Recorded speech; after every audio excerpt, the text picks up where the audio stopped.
Hi, I'm Mary DiPaolo with Coldwell Banker in Westfield, New Jersey.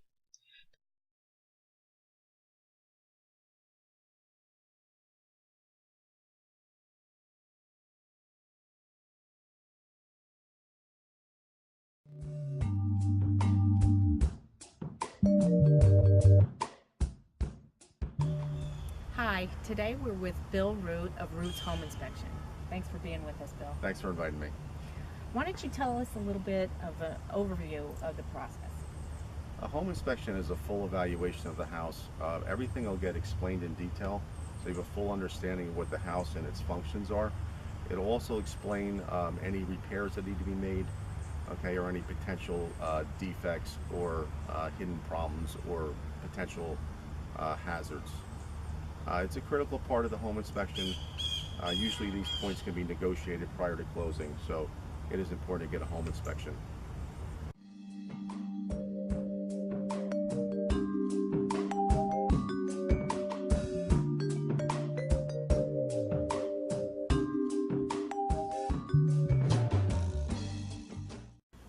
Okay, Right. Bill, you want to tell us about the electrical work in the house? Sure. Many of the major systems in the house are located in the basement. One is the electrical panel, which is here. Okay, we identify the amperage coming into the house. If it's a breaker panel, we take the cover off. We tell you if it's aluminum wiring or copper branch wiring.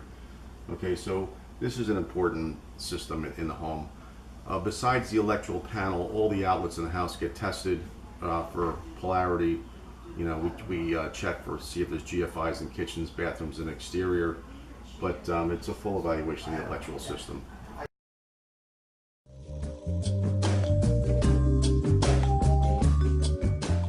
All right, so another important system in the house is the heating system. In this house, it happens to be a gas-fired boiler system.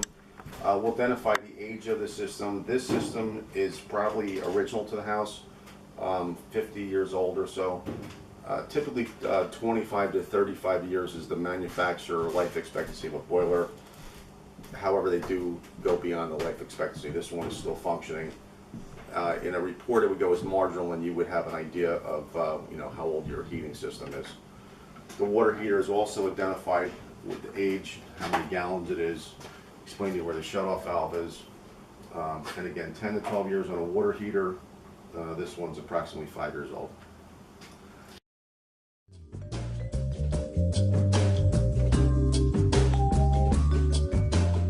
Things that are important in the basement: we check all the foundation walls, make sure they're not cracked or bowing, make sure there's no structural problems.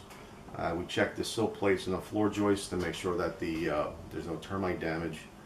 All right, we identify the water main. In here, this case, this is copper plumbing coming into the house. Identify the shutoff valve. All right, identify what the distribution plumbing in the house is, and in this case, it's copper. And these are all things that you'd want to have. All right, some of the in older homes, they did use galvanized plumbing. They use brass, all outdated materials. So we would identify the plumbing.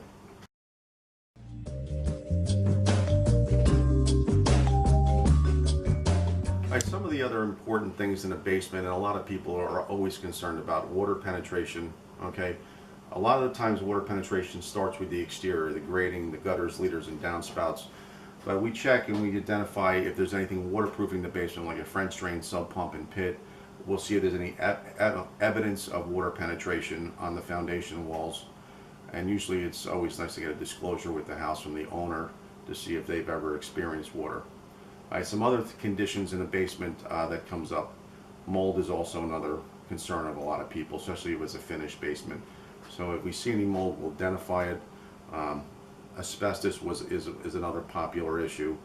A lot of times you'll see it in floor tile, sometimes you'll see it in heat wrap pipes, and that would also be pointed out.